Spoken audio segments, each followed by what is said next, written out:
সবচেয়ে বড় যে ক্ষমার অযোগ্য অপরাধ, গত 1 মাস ধরে এই স্যালাইন যাদের যাদের গায়ে দিয়েছে তাদের কিডনি ভবিষ্যতে নষ্ট হতে পারে।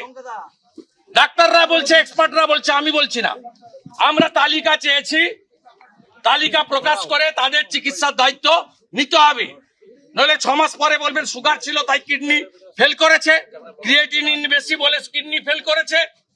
এগুলো শুনবো না।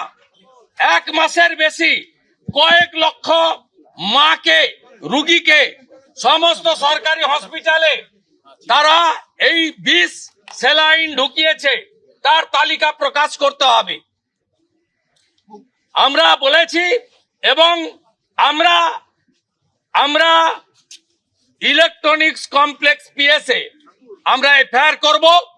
মমতা ব্যানার্জি স্বাস্থ্যমন্ত্রী, স্বাস্থ্য সচিব নারায়ণ স্বরূপ নিগম, মেদিনীপুরের সুপার 3 জনকে অবিলম্বে গ্রেপ্তার করতে হবে এবং 1 মাস ধরে কাকে কাকে এই বিষ স্যালাইন দিয়েছেন আপনার কাছে মেডিসিনেরও যেমন স্টক রেজিস্টার আছে, রোগীরও রেজিস্টার আছে। সরকারি হসপিটাল থেকে একদম ব্লক হেলথ সেন্টার থেকে মেডিকেল কলেজ এবং স্টেট হসপিটালগুলোতে তার তালিকা যদি প্রকাশ না করেন 6 মাস পরে, 8 মাস পরে, 3 মাস পরে প্রত্যেকেই এক্সপার্টরা বলছেন তাদের কিডনি এফেক্টেড হবে। এই সংখ্যাটা 3-4 নয়। আমি জিজ্ঞেস করেছিলাম এই 4 জনকেই দিয়েছেন না আর কাউকে, বলছে আমি এটা বলতে পারবো না।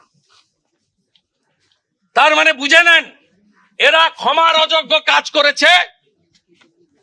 যে সমস্ত রোগীর গায়ে, গরিব মানুষ তাদের গায়ে এই বিষ ইঞ্জেকশন স্যালাইন ঢুকালেন, ধ্বংস হবে, এরা ধ্বংস হবে মানুষের অভিশাপে।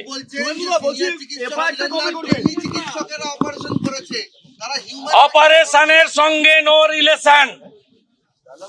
ডিমান্ড হচ্ছে এই ব্র্যান্ডের ওষুধ নিয়ে। 13ই ডিসেম্বর অ্যালার্ট করেছে, বলছে 11 ডিসেম্বর আমরা ব্যান করেছি। তারপরে 8ই জানুয়ারি মেসেজ দিয়ে ব্যান করেছে, 14ই জানুয়ারি ওষুধের তালিকা দিয়ে ব্যান করেছে, মানে গতকাল। আমরা তো শুধু বলছি এই মুখ্য সচিব তালিকা দিন। সব হসপিটালে পেশেন্ট রেজিস্টার আছে, সব হসপিটালে মেডিসিন রেজিস্টার আছে। কত হাজার, কত লক্ষ লোকের গায়ে এই বিষ স্যালাইন ঢোকালেন, তালিকা চাই।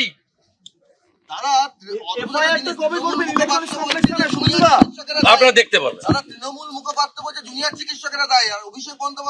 আমি ওদের কথার উত্তরই দেব না। Mamata should resign and book.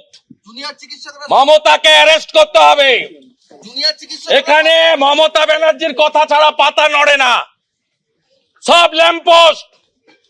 মমতাকে অ্যারেস্ট করতে হবে, কোনো কথা নেই। বিধানসভা বন্ধ, তাই এখানে নেমেছি। আমরা ছাড়বো না। আমি মহামান্য উচ্চ আদালতকেও বলবো বাংলার মানুষকে বাঁচান। ওরা কি চেয়েছে, আবার কখন ফিশ ফ্রাই খেতে যাবে আমি জানি না।